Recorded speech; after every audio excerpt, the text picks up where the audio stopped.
Short video series में हमारा जो अगला स्ट्रक्चर है वो है बिगन टू। क्या है? Began to. इसका फर्स्ट फॉर्म होता है बिगिन और थर्ड फॉर्म होता है बिगुन। और इसका जो मतलब होता है वो होता है लगा, लगी, लगे। मतलब जहाँ पे कोई बात प्रारंभ की जाती है, जहाँ पे कोई कार्य प्रारंभ किया जाता है, वहाँ पे हम इसका प्रयोग करेंगे, वहाँ पे हम बिगन टू का प्रयोग करेंगे। जैसे हमने कहा कि वह जाने लगा, वह पढ़ने लगा, वह बोलने लगा। तो हमने बोला कि वह अंग्रेजी बोलने लगा, तो क्या बोलेंगे? He began to speak English। ठीक है, He began to speak English। वह अंग्रेजी बोलने लगा। मतलब यह है जहाँ कहीं भी हिंदी सेंटेंस में लगा, लगी, लगे आएगा, या जहाँ कहीं भी किसी कार्य के प्रारंभ होने की बात की जाएगी, वहाँ पे हम क्या प्रयोग करेंगे? Began to. जैसे मैंने कहा मैं अंग्रेजी बोलने लगा, I began to speak English. तुम कोचिंग आने लगे, you began to come to coaching. ठीक है, वह पैसे कमाने लगा, he began to earn money. वह स्कूल जाने लगा, he began to go to school. वह कार चलाने लगा, he began to drive car. वह तुमसे बात करने लगा, वह टीवी देखने लगा, टू वॉच टीवी। तो जब कभी भी ऐसा प्रयोग होगा वहाँ पे हम किसका प्रयोग करेंगे? बिगन टू का। Began to watch movie. वह फिल्म देखने लगा, he began to watch movie. वह पढ़ाने लगा, ही बिगन टू टीच। पानी गिरने लगा,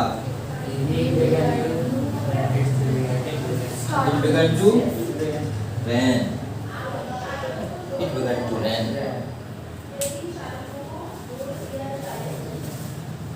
ठीक है, प्रेजेंट की जब बात होती है तो हम इसका प्रयोग करेंगे बिगिन। अब जैसे कि हमने बोला कि तुम पढ़ाने लगते हो, यू बिगिन टू टीच। क्या बोला? पढ़ाने लगते हो। तो यहाँ क्या बोला था? पढ़ाने लगा। तो लगा पास्ट होता है और हो प्रेजेंट होता है। जैसे आपने कहा कि सर जैसे हम आते हैं पढ़ाने लगते हो, as soon as we come you begin to teach. जैसे ही हम दरवाज़ा खोलते हैं आप पढ़ने लगते हो। क्या आपने देखा होगा बच्चे मम्मी पापा को कई बार धोखा देते हैं। कैसे पढ़ते हैं वो कि किताब खोल के बैठे रहेंगे और कुछ दूसरा काम करते रहेंगे, खेलते रहेंगे या मोबाइल चलाएंगे, और जैसे ही मम्मी पास में आएंगी जोर जोर से पढ़ने लगे। अकबर ने कहा बीरबल से कि तुम मेरे पास मत आया करो, मुझे डिस्टर्ब मत किया करो, क्या तुम्हें कोई काम नहीं है? वो मम्मी चली गई, फिर किताब बंद करके बैठ गए। तो ये उनको कहना चाहिए कि उनको देख के पढ़ने लगते हैं। ठीक है, children begin to read. Mummy को देख के, having seen mom children begin to read. Seeing mom child begin to read. तो बिगिन्स टू रीड आ जाएगा बच्चे के साथ। इसका एक और उदाहरण देख लेते हैं। जैसे कि वह है, जैसे कि माँ को देखकर बच्चा रोने लगता है, तो क्या हो जाएगा? शी मदर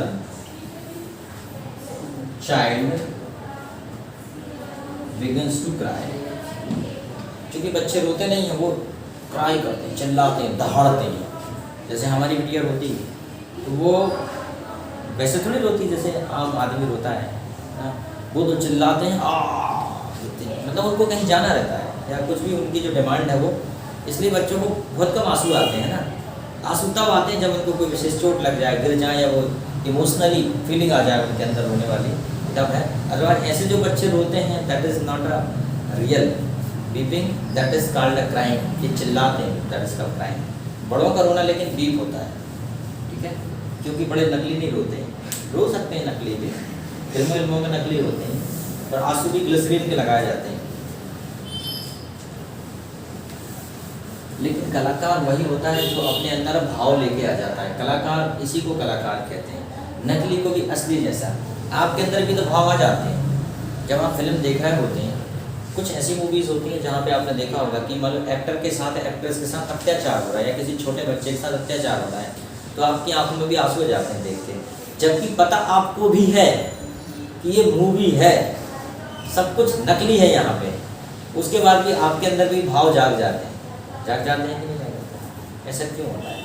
क्योंकि उस टाइम आप भी एक कलाकार की मुद्रा में पहुँच जाते हैं, आप भी एक कलाकार की स्टेज में पहुँच जाते हैं। जैसे मूवी में कलाकारी चल रही है वैसे आप भी एक कलाकार ही बन जाते हो बैठे बैठे।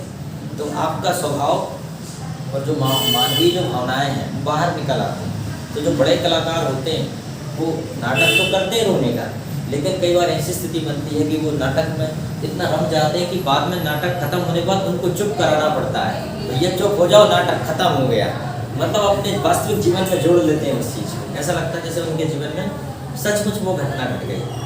तो ये अच्छे कलाकारों की पहचान होती है कि वो अपने कैरेक्टर में डूब जाए, अपने किरदार में बिल्कुल डूब जाए। एक स्टूडेंट होने के नाते आप भी तो कलाकार हो, आप पढ़ने आ रहे हैं, सीख रहे हैं, फिर बोलोगे तो आपका भी फर्ज है कि एक अच्छे स्टूडेंट होने के नाते आप भी अपनी स्टडी में डूब जाए, टोटली बिल्कुल डूब जाए, इतना डूब जाए कि पूरा कॉन्सेंट्रेट अपनी पढ़ाई। उसके बाद जब आप यहाँ से निकलेंगे तो एक कुछ चीज़ हाथ में लेके जाएंगे, कुछ रहेगा आपके पास बोलने के लिए, दिखाने के लिए लोगों को कि हम क्यों गए थे, what we learn here. Okay, चलो बेटा कुछ समझ आ गया? ठीक है।